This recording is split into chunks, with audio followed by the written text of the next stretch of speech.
know what you're getting into because they need you just as well as you need that job, which is something that I feel like a lot of us don't know when we're going in and looking for that first job. So welcome to the Next Level Journalist, where you will hear from some of the best journalists in the business or who have been there, done that, and willing to share with you what they've learned so you can get better, faster. My guest today is a former TV news reporter turned entrepreneur, Megan Moore. Thank you so much for making time for this today. Oh, absolutely. I am happy to talk about it. It's been a while since I've really seen you in person. It has been. And even if we weren't in this virtual space, I know we're not too far from one another. And it can't believe it's been every bit of 5 years probably since we worked together in Lexington. But one of the reasons, one of the things that caught my attention about your career, I mean, obviously we worked together, so I knew you were good and eventually wanted to reach out to you about what you used to do and how you were able to climb market sizes. But you did it pretty quickly, to be in the business, 6-7 years, and you go from market, top 120 to top 30s. Kind of talk about how you were able to do that. Yeah. So, starting out, I feel like it's just whoever will take me, right? Yeah. You're sending out a lot of resumes. And I remember my first job offer was actually in Texas. Okay. And I went to Kent State University for broadcasting. So Northeast Ohio, kind of sent my resume out to everybody I could. Texas was the first one to bite, but it was just so far from home. And at the time, I had my son while I was still in college. So we didn't want to stray too far from home, just to be able to see family and them see, our son. So I was trying to find something closer to home. My good friend, Nathan Edwards, who works in Dayton, he still does now. He got the job in Traverse City first. And he messaged me one day and he's like, hey, there's this position open. It's for our entertainment show here. I think you'd be a great fit. So I applied, went up, fell in love with Traverse City. It's a hidden gem. And was supposed to be there 3 years, ended up only being there 1 year. I bought my contract out, as we were talking about before. Essentially, my position was about to be changed into something that really wasn't going to serve me well when I moved on to my next market. And I actually did have an offer to anchor the morning show there, but they wanted to extend my contract like 4 years. I was like, that's way too long to be in a small market. And that's really not going to work out with my timeline, which I think is important to kind of stick to your guns on that, because I feel like when you go into your first job, it's just like, I'll work for you for 10 grand. Like, I mean, stupid, not making anything kind of money. But I feel like that's one thing I wish I would have learned in broadcasting was like contracts and like, know what you're getting into because they need you just as well as you need that job, which is something that I feel like a lot of us don't know when we're going in and looking for that first job. Yeah. So anyway, while I was there, my position changed and I was like, this is not going to get me to where I want to go, which is eventually back home to Cincinnati. So I had buyouts in my contract, and once it dropped down to an amount that I could afford to pay, we did it. So that was after year one. I bought my contract out and I had already started looking at other stations closer to home, which was Lexington, Kentucky. So ended up at LEX, and I was there for 2 years. So 3 years into broadcasting, I was able to get back home to Cincinnati, and then was in Cincinnati for 3 years at Local 12. Loved it there. Just eventually was getting to a point, I think even working as an MMJ in Lexington, was starting to feel the burnout. But I was like, you know what? I'm going to kick myself in the butt if I don't make it home, because I'll always be wondering what if I had actually, made the effort to get back home and see if this could be any better. So that was kind of my journey. It was short. I wish it would have been longer, but again, family priorities definitely were kind of on my mind, and that's what led me out of broadcasting. We'll get back to what you're doing today, but I want to go back a little bit to your journey and how you were able to climb. So what do you think you did that contributed to your success? Because again, you said you bought your contract out and then you were looking again. I mean, it's hard to get back in, especially, if an employer says, well, why are you unemployed or what happened? But clearly you had some attributes that, helped get you to the next station and then to the next station. Like I said, you just don't get to Cincinnati that quickly by chance. Yeah. I think one of the things I learned early on was how important it was to have a wide skill set. And so I started out as a multimedia journalist. We shoot, we write, we edit all of our own stuff. They taught us in journalism school, like, hey, you need to know how to shoot, write, and edit, because straight out the gate, you're not going to go to Cleveland. Like, that's just not going to happen. Or if you are, you're going to sit there, you're going to produce, you're not going to do what you want to do. And fortunately, one of my professors, he took me on as a client. So he became my agent. And that's really what his big thing was, is like, you got to pitch that you're an MMJ, you know how to do it all. And fortunately, in college, like, we were already doing packages for our newscast. Like, we had a live newscast every night. So we got real life experience telling stories in a live kind of capacity. So I feel like that set me up for success, because I was able to actually have a reel and something to show my work. So I think that set me up for success.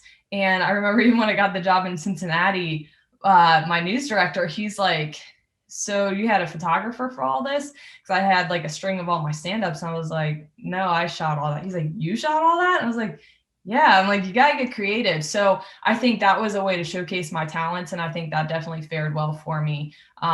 So I think just the well-roundedness of and also being not just being able to, but being willing to pick up a camera and do some things. I feel like sometimes there's a little bit of ego that comes in our business. And if you're not willing to, pick up a camera sometimes, or do something that isn't just, sitting at a desk, telling stories, sometimes that'll get you a little further if you're willing to put in that effort.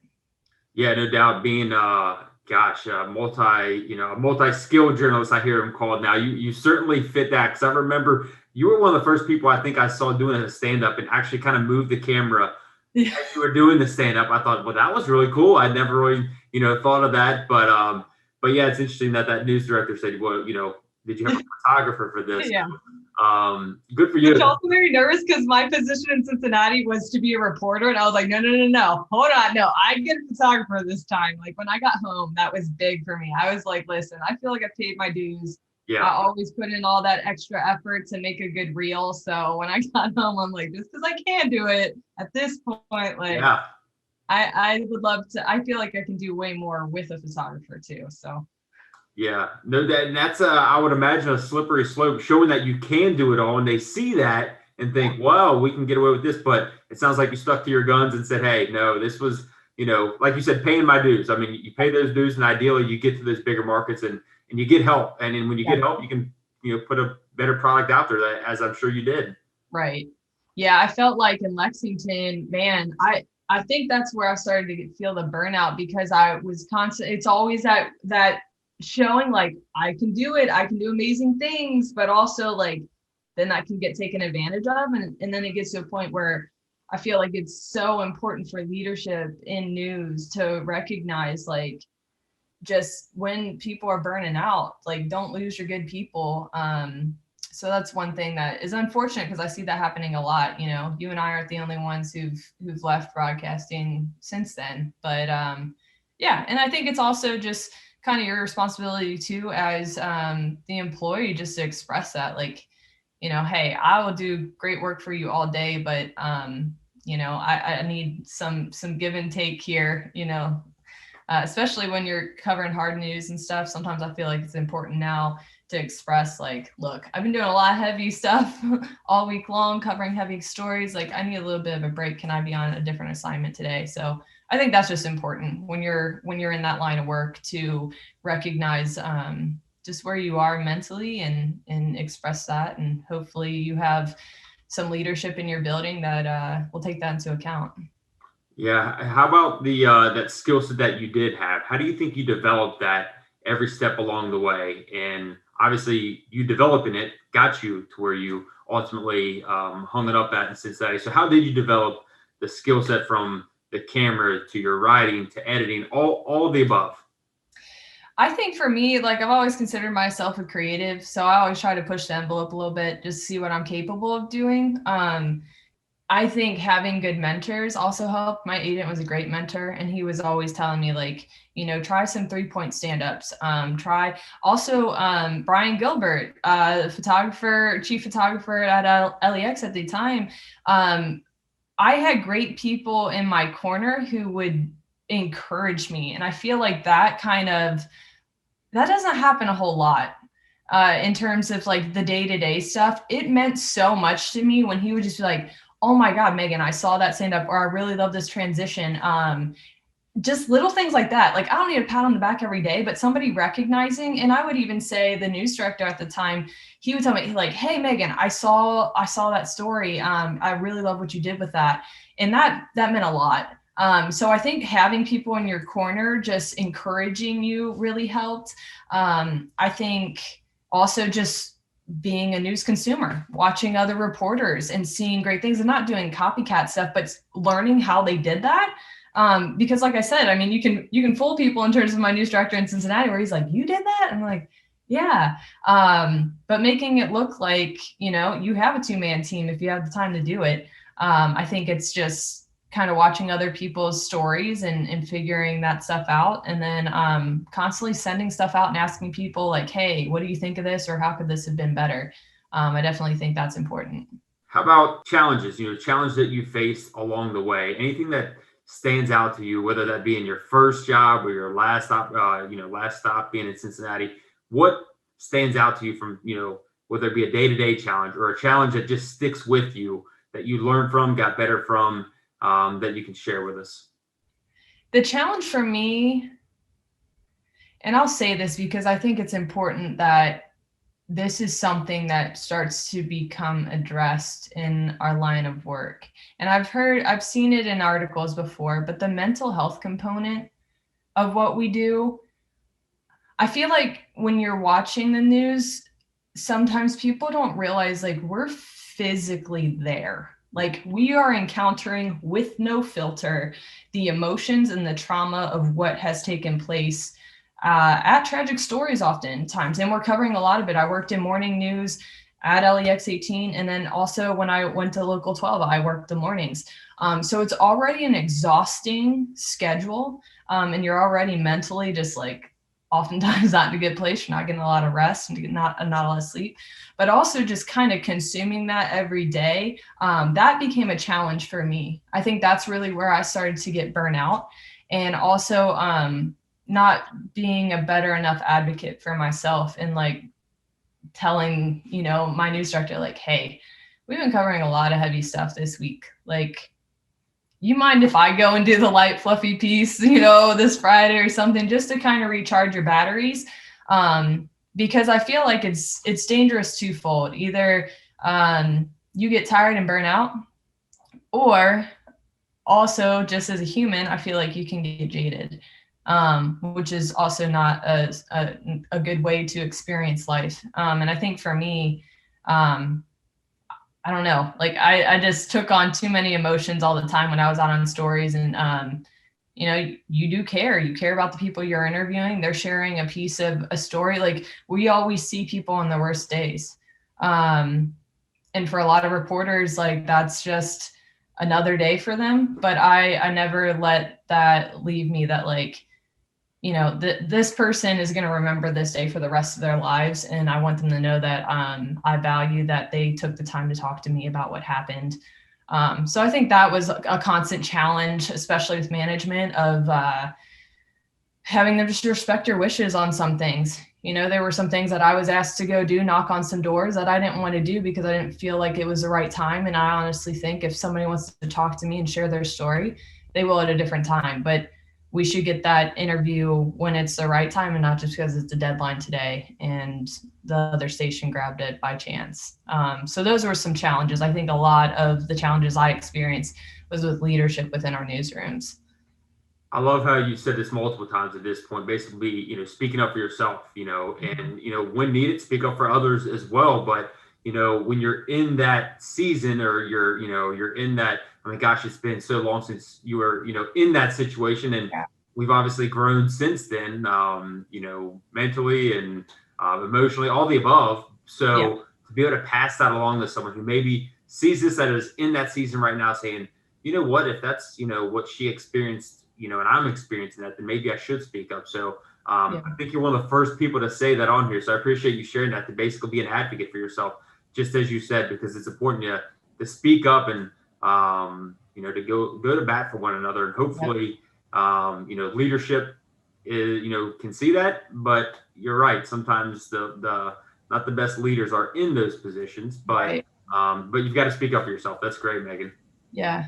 Yeah. It's important. I think what honestly, Kyle, what upsets me, not just in my own case, but so many wonderful storytellers have left the business, and it has most of the time been because of leadership and not feeling heard or not feeling advocated for. And it's frustrating when you feel like you give 110% and that's expected every day, but it's not reciprocated.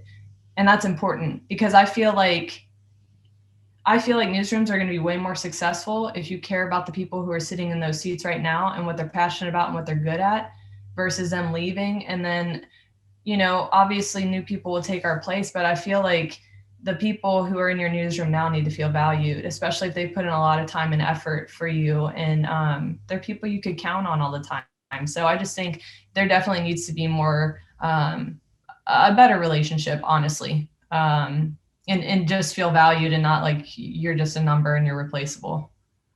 Yeah, no doubt. Because I've certainly been in newsrooms. I remember my third job. It was a pretty toxic newsroom, and it was when you have that type of an environment, you're not going to put out a great product either. So I appreciate you sharing that, Megan. Let's try to lighten the mood a little bit here. Yeah. Most embarrassing TV moment or moments, anything come to mind? Because as a reporter, you have plenty of live shots, and even if it wasn't captured on tape, and and it was a stand-up that you were doing out in the field, anything come to mind when you think of most embarrassing TV moment? Maybe what you learned from it. What comes to mind? Oh my God.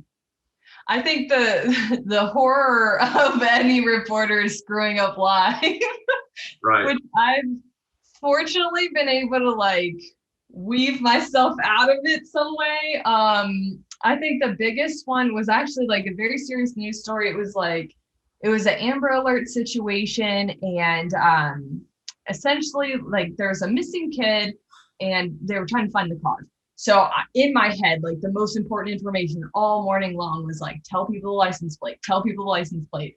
So we get to a point where they come back to me live, they found the vehicle, but I still continued in my robotic processing, continue to give out the license plate number and description. And I didn't realize I did it until they went back to the anchors and they were like, yeah, she said they've already found the person. So you're just standing there I'm such an idiot.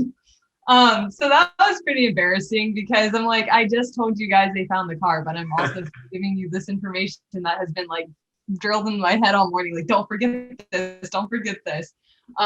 So that's embarrassing. And I feel watching it, people just would have been, I don't know, hardly paying attention, but I was oh my God, why did I say that? So that would be one. I think other times have been where it's been a rainy day and I always had my scripts on my phone. It was easier to update that way versus having a pen and paper. It's just how I operated. And I remember water got on my phone and I was trying to scroll and I'm shoot. So being too dependent on your scripts versus ad-libbing. For really content, information heavy stories, I always have my script. I'm not going to get caught here saying something wrong or convicting somebody by accident. So I feel those would be the most embarrassing, because other times, if we're doing light stories, I feel I was trying to get on YouTube. If I fall in the water here, whatever, it's fun. I don't know. So yeah. Oh, okay. Actually, one more. One happened in Traverse City. Oh God, it was so embarrassing because I can't even recall what I said, but we had to control our own prompter. So I was anchoring by myself and we had a little scrolly thing, and there was this little knob at the top. I never knew what it really did, but I was just fiddling with it. I guess I was nervous, and that controlled the speed of the prompter. and I turned it way down. Like it was moving like this. And I didn't even remember, like I got to the story and I'm like, welcome back, guys. And I immediately had to like somehow dump out and like make them go to commercial because I just started, I don't even remember what I said. I just started blabbering, like weird. I don't know. It was a weird moment and I was super embarrassed. And then I realized I was like, oh my God, that's what happened. I twisted that thing. So that was pretty embarrassing too. Luckily, that was the first market. So. Oh, that's funny.